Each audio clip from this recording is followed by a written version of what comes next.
అందరికీ నమస్కారం. నా పేరు Rama. 'I hate my wife' 77వ భాగం. రచయిత జయ సుజాత గారు. "ఈ నైట్ ఇక్కడే పడుకోవచ్చు కదా" అని రంజిత్ టీ షర్ట్ పట్టుకొని అడుగుతున్న శ్వేతని దూరం జరిపి, "అప్పుడు కదా కర్రతో పెళ్లి చేసేది మన వాళ్ళు" అని రంజిత్ అనగానే, ఆడపిల్లగా నేనే ఓకే అంటుంటే "నీకేంట్రా ప్రాబ్లమ్" అని శ్వేత అనేసరికి, "నువ్వే ప్రాబ్లమ్. ఇంకొంచెం సేపు ఇక్కడే ఉంటే నాకే ఏదో అయ్యేలా ఉంది" అని అంటూ శ్వేతని దూరం జరిపి, గుడ్ నైట్ అని బుగ్గపై ముద్దు పెట్టి, రేపిద్దరం ఆఫీస్‌కెళ్దాం అని చెప్పి చిరునవ్వుతో బయటికి వెళ్ళిపోతాడు రంజిత్. ఇడియట్, ముద్దు పెట్టడం కూడా రాదు అని గొనుక్కుంటూ డోర్ లాక్ వేసుకొని సిగ్గుపడుతూ నవ్వుకుంటుంది శ్వేత. మార్నింగ్ లేచిన ఐసు పక్కన అభి లేకపోవడంతో ఫోన్‌లో టైం చూసి, అమ్మో! అప్పుడే 7 అని అనుకుంటూ పడుకున్న పిల్లల్ని ఒకసారి చూసి ఫాస్ట్‌గా ఫ్రెష్ అవ్వడానికి వెళ్ళిపోతుంది. ఐసు ఫ్రెష్ అయ్యి బయటకొచ్చేసరికి అభి తన ఎక్సర్సైజ్ అవి కంప్లీట్ చేసుకొని రావడంతో, అభి గారు, మీరు లేచినప్పుడు నన్ను లేపాల్సింది కదా అని అడుగుతుంది. కంగారుగా ఫాస్ట్‌గా తలదూకుంటున్న ఐసుని చూసి, ఇప్పుడు ఏమైందని అంత కంగారు పడుతున్నావు? ఈరోజేమి కాలేజ్‌కి వెళ్ళవు కదా! కాలేజ్‌కి లేట్‌గా వెళ్ళినా ఏదో ఒక రీజన్ చెప్తే మేడం ఎక్స్‌క్యూజ్ చేస్తారు, కానీ కింద మా అమ్మ ఉంది. ఆవిడ ఇప్పుడు నన్నడిగే ప్రశ్నలకు చూసే చూపులకి ఏం ఆన్సర్ ఇవ్వాలని అంటూ ఫాస్ట్‌గా కిందకు పరుగులు పెడుతుంది ఐసు. ఏయ్! స్లో పడతావు అని అంటూ నవ్వుకుంటున్న అభి, నీకు అత్తంటే చాలా భయం ఐసు అని అనుకుంటూ తను ఫ్రెష్ అవ్వడానికి వెళ్ళిపోతాడు. ఐసు కిందకు వెళ్ళేసరికి హాల్‌లో కాఫీ తాగుతూ ఉన్న వినయ్ గారు, కేశవ్ గారు, విమల్ గారు, కృష్ణ గారు వాళ్ళని చూసి నవ్వుతూ గుడ్ మార్నింగ్ అని వెళ్ళి కేశవ్ గారి పక్కనే కూర్చుంటుంది. గుడ్ మార్నింగ్ అని వినయ్ గారు, విమల్ గారు అనగా, ఎలాగో కాలేజ్ లేదు కదా! కొద్దిసేపు పడుకోపోయావా తల్లీ అని అడుగుతారు వినయ్ గారు. అమ్మో మావయ్య! ఈ మాట మా అమ్మ ఉండగా అనకండి. రోజూ అలాగే లేస్తున్నా అనుకుంటుందని కిచెన్‌లోకి తొంగి చూస్తూ, అమ్మెక్కడ నాన్న అని అంటుంది. అమ్మ, అత్త వాళ్ళు పక్కనే ఎవరో పసుపు కొట్టుకుంటున్నారు. పేరంటం అంటే వెళ్లారని ఆయన అనగానే, ఓహ్! అమ్మ లేదా అయితే ఇంకా లేట్‌గా లేచానని ఎక్కడన్నా క్లాస్ పీకుతుందో అని అనుకున్నా అని ఫ్రీగా సోఫాలో కూర్చుంటూ ఐసు అనగానే అందరూ నవ్వుతారు. ఐసు, ఈరోజు కాలేజ్ లేదా అని అడుగుతారు కృష్ణ గారు. లేదు బాబాయ్. అను కూడా ఎంసెట్ రాసింది కదా! ఇక్కడే జాయిన్ అవుతానని అంటుందిరా. అవునా బాబాయ్! అయితే మా కాలేజ్‌లోనే జాయిన్ అవుతుందిలే. అప్పుడంటే నువ్వొచ్చేటప్పుడు ఇక్కడ మనకు తెలిసిన వాళ్ళు ఎవరూ లేరు అని భయపడ్డా. కానీ ఇప్పుడు అక్క, బావ, నువ్వు ఉన్నారు కదా! నేనిక్కడే జాయిన్ చేద్దాం అనుకుంటున్నా అని కృష్ణ గారు అనగానే, అవును కృష్ణ, మన ఏపీలోనే ది బెస్ట్ కాలేజ్ ఇది. అక్కడైతేనే తనకి ఫ్యూచర్ బావుంటుంది. ఎలాగో అది మన విమల్‌దే కదా! అని వినయ్ గారు కూడా అంటారు. ఎంసెట్ రిజల్ట్స్ వచ్చాక ర్యాంక్‌ని బట్టి కౌన్సెలింగ్‌లో సీటొస్తే అక్కడ జాయిన్ అవుతాను నాన్న అని అంటుంది. లేదంటే వేరే కాలేజ్‌లో జాయిన్ అవుతా అని అంటుంది బావ. డబ్బులు పెట్టి సీట్ కొనాలి అంటే మాత్రం వద్దంటోంది నీ మేనకోడలు అని కృష్ణ గారు అనగానే, అదేం అవసరం లేదు. ఐసూకి అంటే ఫ్రీ సీట్ వల్ల పట్టించుకోలేదు గానీ, మనలో మనకి మనీ ఏంటి కృష్ణ? పిల్లలు అలాగే అంటారు. ర్యాంకొచ్చాక ప్రిన్సిపల్‌తో నేను మాట్లాడతా. నువ్వు వరుణ్ రిమైనింగ్ ప్రాసెస్ చూసుకోండి ఐసు అని విమల్ గారంటారు. సరే అంకుల్ అని ఐసు అంటుంది. అలాగే ఆ రోజు మంచిది అవ్వడంతో అందరూ ఉన్నారని వాళ్ళకి బాగా తెలిసిన కంసాలిని ఇంటికి పిలిచి అదిరకు చెవులు కుట్టించాలని నిర్ణయించుకుంటారు. అలాగే టైం అవ్వడంతో కంసాలి రాగానే ఐసు అదిరకు కొత్త పట్టు లంగా, బ్లౌజ్ వేసి చేతులకు గోల్డ్ బ్యాంగిల్స్ వేసి బుట్టబొమ్మలా తయారు చేసి అదిరను కిందకు తీసుకొస్తుంది ఐసు. ఒక పక్క ఆడపిల్లలకు చేసే వేడుకల్లో చెవులు కుట్టించడం ఒకటి కాబట్టి, ఒక పక్క ఆనందంగా అనిపిస్తున్నా, కుట్టించడం వల్ల పాపకి నొప్పి పుడుతుందేమో, బ్లడొస్తుందేమో, ఏడుస్తుంది కదా అని ఇలా రకరకాల భయాలతో అభికి, ఐసుకి మనసులో ఆందోళనగానే ఉంటుంది. పాపతో పాటు కిందకొచ్చిన అభి, ఐసు అప్పటికే అందరూ రెడీగా ఉండడంతో వాళ్ళ ఇద్దరి మొహాలు దిగాలుగా ఉండడం చూసి నవ్వుకున్న రాజీ గారు, కౌసల్య గారు వాళ్ళ చేతుల నుంచి పాపను తీసుకొని రంజిత్ వాళ్ళకివ్వగా, రంజిత్ ఒడిలో పాపను కూర్చోపెట్టుకున్న శివ, రాజు కూడా మేనమామలుగా పాపను ఒక చెయ్యి వేసి పట్టుకొని పాప ఏడవకుండా విజయ్, శ్వేత, గీతు, అను వాళ్ళు ఆడిస్తారు. ఇదిగో బావమరుదులు చిట్టి తల్లి గాని ఏడవాలి అప్పుడు చెప్తాం ఈ పని అని అభి, శివ, రంజిత్‌లను బెదిరిస్తే, అలాగే బావ, ఏడవకపోతే మాత్రం నీ క్రెడిట్ కార్డ్స్ మాకివ్వాలి అని నవ్వుతూ అంటారు. అభి ఐసుని కొంచెం దూరంగానే ఉండమని చెప్పి స్టడ్స్ ముందే ఐసు సెలెక్ట్ చేయడంతో పాప శ్వేత ఇచ్చిన చాక్లెట్ తింటూ ఉండగా ఒక్కసారిగా గన్ షాట్‌తో ఒక చెవికి స్టడ్‌ని కొడతారు. అలా షాట్ కొట్టగానే పాప ఏడుస్తుందేమో అని అందరూ భయపడినా శ్వేత, గీతు భయంతో కళ్ళు మూసేయగా ఐసు మాత్రం అభి చేతికి చుట్టుకొని కళ్ళనీళ్లతో ఏడవడం స్టార్ట్ చేస్తుంది. కానీ అదిర మాత్రం ఆ షాట్‌కి లైట్‌గా ఉలిక్కిపడిన చీమ కుట్టినట్టయి ఏడుపు స్టార్ట్ అవుతుందనగా విజయ్, శివ ఇద్దరూ తనని ఆడిస్తూ ఏడవకుండా డైవర్ట్ చేస్తారు. అలాగే ఇంకో చెవికి కూడా వెంటనే పాప ఆడుతున్న టైంలోనే షార్ట్‌తో స్టడ్ చెవికి పెట్టి తీగ చుట్టేశారు. రెండో చెవికి మాత్రం నొప్పికి అదిర కొంచెం ఏడుస్తుంది. కానీ విజయ్ ఎత్తుకొని అటూ ఇటూ తిప్పుతూ అన్నీ చూపిస్తుంటే ఏడుపు ఆపి నవ్వడం మొదలుపెడుతుంది. కంసాలికి అమ్మమ్మ, తాతయ్యలుగా కేశవ గారు, కౌసల్య గారు ఒక జత బట్టలతో పాటు డబ్బులు కూడా ఇస్తారు. ఐసు అలా అభి చేతిని చుట్టుకొని వెక్కుతుంటే విజయ్ పాపను తీసుకొని వెళ్లి నవ్వుతున్న అదిరను ఐసు ముందుకు తీసుకొని వెళ్ళగా అభి నవ్వుతున్న పాపనెత్తుకొని గుండెలకు హత్తుకొని సింగిల్ డైమండ్‌తో ఉన్న స్టడ్స్‌లో పాప చాలా క్యూట్‌గా ఉంటే పాపని ముద్దు పెట్టుకుంటాడు. బావ నీ కార్డ్స్ అని శివ నవ్వుతూ అడగ్గా ఇంకెక్కడ కార్డ్స్ పాపనసలు ఏడిపించకూడదు అంటే ఎలా అయినా ఏడిపించారు కదా! కాబట్టి మీకు కార్డ్స్ కట్ అని అంటాడు నవ్వుతూ. ఇది చాలా అన్యాయం బావ. కార్డ్స్ ఇవ్వకపోయినా ఈరోజు లంచ్‌కి మమ్మల్ని బయటకు తీసుకొని వెళ్ళాల్సిందే అని పట్టుబడతారు. వాళ్ళతో పాటు మిగిలిన వాళ్ళు కూడా. ఐసు ఒకసారి పాపను చూడని కేశవ్ గారు పాపనెత్తుకొని ఐసుకి చూపిస్తారు. లేదు నాన్న పాప చెవికి బ్లడొస్తుంది. నేను చూడను అంటున్న ఐసుని బలవంతంగా అదిరని చూపించగా నవ్వుతున్న అదిరని చూసి కళ్ళనీళ్లతో ఐసు పాపను తీసుకొని గుండెలకు హత్తుకుంటుంది. చెవులు కుట్టించుకున్న పాప ఏడవలేదు గానీ పాప తల్లి మాత్రం తనకే కుట్టినట్టుగా మొహం చూడు ఎలా ఎర్రగా కందిపోయిందో అని కౌసల్య గారు అనడంతో అందరూ నవ్వుకుంటారు. అనుకున్నట్టుగానే ఆ రోజు పెద్దవాళ్ళు తప్ప మిగిలిన కుర్ర గ్యాంగ్ మొత్తం లంచ్‌కి బయటికి వెళ్తారు. వాళ్ళు అందరూ ఒక పెద్ద టేబుల్ దగ్గర కూర్చోగా వాళ్ళకి ఎదురుగా కొంచెం కార్నర్‌లో రెయిన్‌బో పాప తన ఫ్రెండ్స్‌తో లంచ్‌కి వస్తుంది. కానీ ఐసు వాళ్ళని రెయిన్‌బో పాప చూడదు. కానీ మన విజయ్ గుండెకి మాత్రం తన రెయిన్‌బో ఇక్కడే ఉందని అర్థం అవ్వడంతో ఎదురుగా చూసిన విజయ్‌కి రెయిన్‌బో పాప కనిపించడంతో రెక్కలు వచ్చి గాలిలో ఎగిరినంత ఆనందపడతాడు. ఎవరికి నచ్చిన వాళ్ళు ఆర్డర్ పెట్టుకొని కబుర్లు చెప్పుకుంటూ తింటూ ఉండగా అప్పుడే తినడం అయిపోవడంతో వాష్‌రూమ్ వైపు వెళ్తున్న రెయిన్‌బోని చూసి ఇప్పుడే వస్తా అని విజయ్ కూడా లేచి తన వెనకే వెళ్తాడు. వాష్‌రూమ్ నుంచి బయటకొచ్చిన రెయిన్‌బో ఎదురుగా నిలబడతాడు విజయ్. అంత సడెన్‌గా తన ముందు నిలిచిన 6 అడుగుల కటౌట్‌ని చూసి రెయిన్‌బో విజయ్‌ని గుర్తు పట్టకపోవడంతో హలో! ఎక్స్‌క్యూజ్ మీ కొంచెం సైడ్ ఇస్తారా? అని లేడీస్ టాయిలెట్స్ ఎదురుగా నిలబడిన విజయ్‌ని కొంచెం విసుగ్గా చూస్తూ అడుగుతుంది రెయిన్‌బో. ఏంటండీ నన్ను గుర్తుపట్టలేదా? అని విజయ్ గర్వంగా ఫీలవుతూ అడుగుతాడు. తనొక ఫేమస్ డైరెక్టర్ కావడంతో హలో!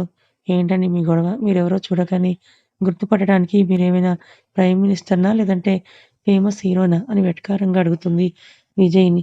తన అహంపై దెబ్బ కొట్టిన రెయిన్‌బోని కోపంగా చూస్తూ నిజమే వాళ్ళెవరిని కాదు గానీ నువ్వు ఒప్పుకుంటే నీ మెడలో తాళి కట్టబోయే నీకు కాబోయే మొగుడినే అని విజయ్ అంటాడు. వేయన్నా రాస్కెల్ అసలెవర్రా నువ్వు? లేడీస్ టాయిలెట్స్ దగ్గర నీ గొడవేమిట్రా? అని కోపం ఎక్కువైన రెయిన్‌బో ఒక్కసారిగా 2 చేతులతో విజయ్ కాలర్ పట్టేసుకుంటుంది. నా కాలర్‌ని పట్టుకుంటావే దొంగ మొహం దానా! అని విజయ్ అరుస్తూ ఉంటే నీ కాలరేంట్రా ఏప్రాస్ వెధవ! నాకు చిరాకొస్తే నీ పీకని కూడా పట్టుకుంటా అని అరుస్తూ ఉన్న రెయిన్‌బో అరుపులు కాస్త ఒక్కసారిగా ఆగిపోతాయి. దక్ష అని వాళ్ళ ఫ్రెండ్ పిలవడంతో విజయ్ కాలర్ వదిలిన రెయిన్‌బో విజయ్ వైపు చంపేసేలా చూస్తూ కమింగ్ అని అంటూ ముందుకు వెళ్ళిపోతుంది. వెళ్తున్న తననే చూస్తున్న విజయ్ తన కాలర్‌ని సరిచేసుకుంటూ దీనికి పొగరు మామూలుగా లేదు. పొగరుని దింపి దీన్ని నా లైన్‌లోకి తెచ్చుకోవాలంటే నేను కొద్దిగా కష్టపడక తప్పదని అనుకుంటూ దక్ష అన్న పిలుపుకి విజయ్ పెదవులు సాగక విజయ్, దక్ష అని అనుకుంటూ నవ్వుకుంటాడు విజయ్. విజయ్ ప్రేమ వల్ల ఆ రెయిన్‌బో మన ఐసు లేక్‌లో ఎన్ని తుఫాన్లు రేపుతుందో మరి. ఎక్కడికి వెళ్ళిపోయావురా? అని అభి విజయ్‌ని అడగ్గా వాష్‌రూమ్‌కి వెళ్తే ఫ్రెండ్ కనిపిస్తే మాట్లాడుతున్నా అని అంటూ తినడం పూర్తి చేసి ఇంటికి వెళ్ళిపోతారు. ఆ రోజు నైట్ అభి షూటింగ్ కోసం ఫారిన్ వెళ్ళిపోతే, మరుసటి రోజు నైట్ విమల్ గారు, ఈశ్వరి గారు ఊటీ వెళ్తారు. ఒక 2 డేస్ ఉండి శివ, వరుణ్‌లు కూడా వాళ్ళ వర్క్‌కి వాళ్ళు వాళ్ళ ప్లేసెస్‌కి రీచ్ అయితే, కేశవ్ వాళ్ళ ఫ్యామిలీ ఉన్న కృష్ణవ్ గారు ఫ్యామిలీ మొత్తం ఒక 2 డేస్ ఉండి వాళ్ళ ఊరు వెళ్ళిపోతారు. ఎవరి కోసం ఆగను అంటూ ఇంకా రోజులలా ముందుకి గడుస్తాయి. అభి ఒక వారం రోజులకు ఫారిన్ నుంచి రావడంతో ముందే టికెట్స్ అన్నీ బుక్ చేసి ఉంచడంతో ఫ్లైట్‌కి వినయ్ గారు జంట, ఇంకా కేశవ్ గారి జంటతో అభి, ఐసు పిల్లల్ని తీసుకొని తలనీలాలు సమర్పించడానికి పెద్ద తిరుపతి వెళ్తారు. వీవీఐపీ దర్శనం అవడంతో పిల్లలిద్దరికీ మొదటిసారి తలనీలాలు దేవుడికి సమర్పించి, ఒక గంటలో బ్రేక్ దర్శనమై అలివేలు మంగాపురం, గోవిందరాజు దర్శనం చేసుకొని ఒక 2 డేస్‌లో మళ్ళీ అభికి షూట్ ఉండడంతో మరుసటి రోజు మళ్ళీ ఫ్లైట్‌కి ఇంటికి స్టార్ట్ అవుతారు. ఒక 10 డేస్‌లో ఇంటర్‌తో పాటు ఎంసెట్ రిజల్ట్స్ కూడా రావడంతో ఇంటర్, కాలేజ్ టాప్ కొట్టి ఎంసెట్‌లో ర్యాంక్ కొట్టిన అను కౌన్సెలింగ్‌లో ఐసు వాళ్ళ కాలేజ్‌లోని ఫ్రీ సీట్ రావడంతో ఐసు అనుని తీసుకొని కాలేజ్‌కి స్టార్ట్ అవుతుంది. అప్పటికే వరుణ్ వాళ్ళ కోసం చూస్తూ ఉండగా ప్రాసెస్ మొత్తం ముందే కంప్లీట్ అవ్వడంతో అను రాగానే తన సర్టిఫికేట్స్ అన్నీ కాలేజ్‌కి సబ్మిట్ చేసి కాలేజ్‌లో జాయిన్ అవుతుంది. ఐసూకి అప్పటికే క్లాసెస్ స్టార్ట్ అవ్వడంతో అనుని వరుణ్‌కి అప్పచెప్పి తన క్లాస్‌కి వెళ్ళిపోతుంది. వరుణ్‌తో కొంచెం దూరం వెళ్ళిన అను అందరూ క్లాసెస్‌కి వెళ్ళిపోవడం చూసి, "వరుణ్ గారు మీకు కూడా క్లాస్‌కి టైం అయినట్టుంది. మీరు వెళ్ళండి. నా క్లాస్ ఎక్కడో చెప్తే నేను వెళ్తా" అని అను అంటుంది. "అను గారు మీరు నన్ను వరుణ్ అని పిలవండి చాలు" అని వరుణ్ అనేసరికి, "హ్మ్" అని "మరి మీరెందుకు అను గారు అంటున్నారు" అని అను ఇంటెన్స్డ్‌గా వరుణ్‌ని చూసేసరికి సరే అను అని ఇద్దరు నవ్వుకొని నన్ను వదిలి మీ క్లాస్‌కి వెళ్ళాలంటే మీకే లేట్ అవుతుందేమో వరుణ్. పర్లేదను. మిమ్మల్ని దగ్గరుండి మీ క్లాస్‌కి తీసుకొని వెళ్ళాక నేను నా క్లాస్‌కి వెళ్తా అని వరుణ్ అనేసరికి అను ఇంకా ఏమీ మాట్లాడదు. ఇద్దరూ అలా మౌనంగా కొంచెం దూరం వెళ్ళేసరికి వరుణ్ రివ్యూ ఉందిరా! ఇంత స్లోగా ఉన్నావేంటి? అసలే మన హెచ్ఓడి మేడం వస్తానన్నారు క్లాస్‌కి అని వరుణ్ ఫ్రెండ్ కంగారుగా క్లాస్‌కి వెళ్తూ అనేసరికి ప్లీజ్ వరుణ్ మీరు వెళ్ళండి. ఐ కెన్ మేనేజ్ అని అను అనేసరికి వరుణ్ కూడా అనుకి తన క్లాస్ ఫోర్త్ ఫ్లోర్‌లో లెఫ్ట్ సైడ్ సెవెంత్ రూమ్ అని చెప్పి కేర్‌ఫుల్ అని చెప్పి తన క్లాస్‌కి వెళ్ళిపోతాడు. అను అతను చెప్పినట్టే ఫోర్త్ ఫ్లోర్‌కి వెళ్ళేసరికి అక్కడ ఒక 10 మంది వరకు సీనియర్స్ కూర్చొని ర్యాగింగ్ చేస్తూ అనుకి కనిపిస్తారు. "అక్క ఈ ర్యాగింగ్ ఏమీ లేదు అని చెప్పిందే మరిదేంటి?" అని అను అనుకుంటూ సైలెంట్‌గా తన దారిన తాను వెళ్తూ ఉంటే అలా వెళ్తున్న అను ఒక సీనియర్ కంట్లో పడుతుంది. "హలో! యెల్లో కలర్ టాప్" అని అతను పిలవడంతో తన టాప్ చూసుకున్న అను పిలిచింది తననేనా అని అనుకుంటూ వాళ్ళని చూసేసరికి "నిన్నే ఇలా రా" అని అరుస్తాడు. అతను చచ్చానురా బాబు అని అనుకుంటూ వాళ్ళ వైపు వెళ్ళిన అను వాళ్ళ ఎదురుగా నిలబడేసరికి "హలో! ఇక్కడ మేము సీనియర్స్ కనపడడం లేదా? సీనియర్స్‌ని చూసి విష్ చేయాలని తెలియదా?" అని అందులో ఉన్న ఒక అమ్మాయి అనేసరికి "సారీ మేడం" అని గుడ్ మార్నింగ్ అని అందరికీ చెప్పి "ప్లీజ్ మీరు నన్ను వదిలితే నా క్లాస్ స్టార్ట్ అయిపోయాయి. ఫస్ట్ రోజే క్లాస్ మిస్ అవ్వడం నాకు నచ్చదు" అని వాళ్ళ వైపే చూస్తూ "మీరు వదిలితే నేను వెళ్తానండి" అని రిక్వెస్ట్ చేస్తుందను. వచ్చిన దగ్గర నుంచి అను వైపే రెప్ప వేయకుండా చూస్తున్న రోహిత్‌కి అను మాటలు కూడా నచ్చుతాయి. అంతే ఇంక అతను అను ఎదురుగా నిలబడి "హాయ్! నా పేరు రోహిత్. Fourth year electronics. నువ్వు నాకు నచ్చావు. నాతో డేట్‌కొస్తావా?" అని డైరెక్ట్‌గా అనుని అడిగేసరికి అను అతని మాటలకు షాకయి కంగారు వచ్చి "ప్లీజ్ అలాంటివి నాకిష్టం ఉండదు. నేను వెళ్తున్నా" అని రోహిత్ వైపు చూడకుండా కంగారుగా ముందుకు అడుగులు వేసేసరికి రోహిత్ తన ఎదురుగా నిలబడి "నేను నిన్ను పర్మిషన్ అడగలేదు. రేపటి నుంచి నువ్వు నాతో డేట్‌లో ఉంటున్నావు అంతే" అని రోహిత్ అంటాడు. అను కంట్లో నీరు ఒక్కటే తక్కువ. అదే టైంకి అను ఇంకా క్లాస్‌కి వెళ్ళలేదా అని అన్న మాట వినపడి అందరూ వెనక్కి తిరిగేసరికి అక్కడ వరుణ్ ఉంటాడు. వాళ్ళందరికీ తెలుసు ఆ కాలేజ్ వరుణ్ వాళ్ళదే అని. సో, అందరూ లేచి గుడ్ మార్నింగ్ సార్ అని లేచి నిలబడతారు. ఒక్క రోహిత్ మాత్రం కోపంతో పిడికిలి బిగిస్తాడు. వీడికిక్కడ ఏంటి పని?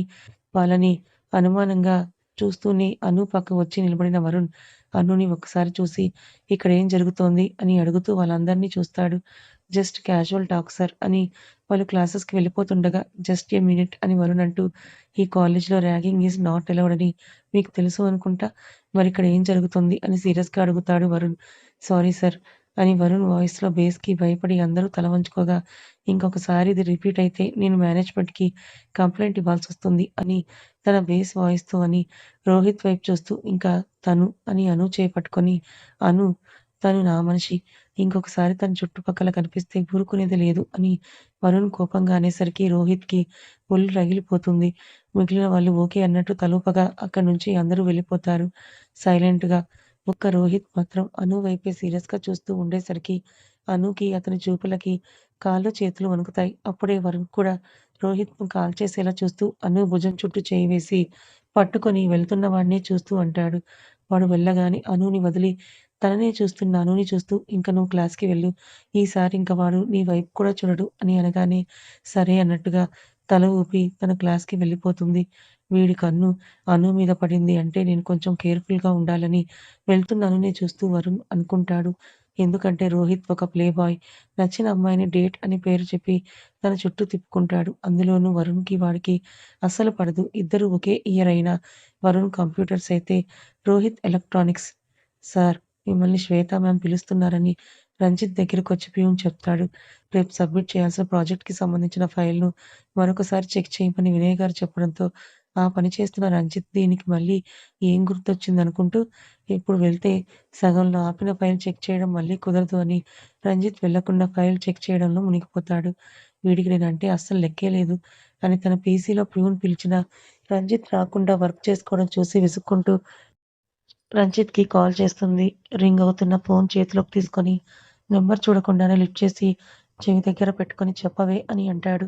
రంజిత్ ఫైల్ వైపు చూస్తూనే ఈ కంపెనీ సీఈఓని, ఒక మేనేజర్‌వి నన్ను వే అంటావా అని శ్వేత అరిచేసరికి నువ్వు సీఈఓగా చేస్తే నా పర్సనల్ నంబర్‌కి చేయకూడదు బేబీ. కంపెనీ ల్యాండ్‌కి ఫోన్ చేయాలని రంజిత్ అనగానే ఏడ్చావులే పిలిస్తే రావేంట్రా? ఇక్కడ నేను నీ మరదల్ని కాదు. ఈ కంపెనీ సీఈఓని. నా మాటంటే లెక్కలేదా?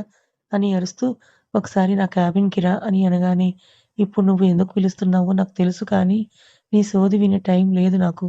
అయినా వర్కింగ్ అవర్స్‌లో నీ సొల్లేంటే?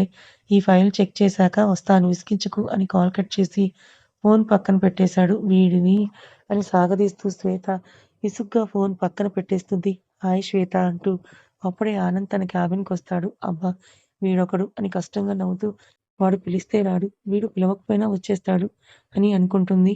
ఆనంద్ లోపలికొచ్చి శ్వేత ఎదురుగా కూర్చొని ఇప్పుడు నువ్వు ఫ్రీనా శ్వేత?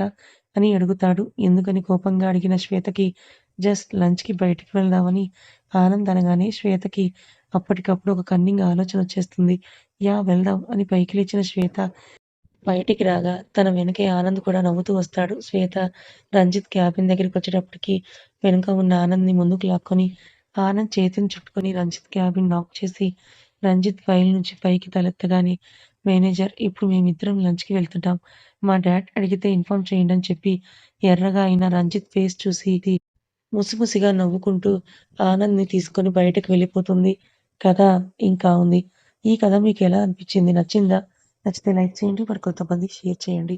ఇలాంటి మరిన్ని మంచి కథల కోసం మన ఛానల్‌ని సబ్స్క్రైబ్ చేసుకోండి. Thank you so much.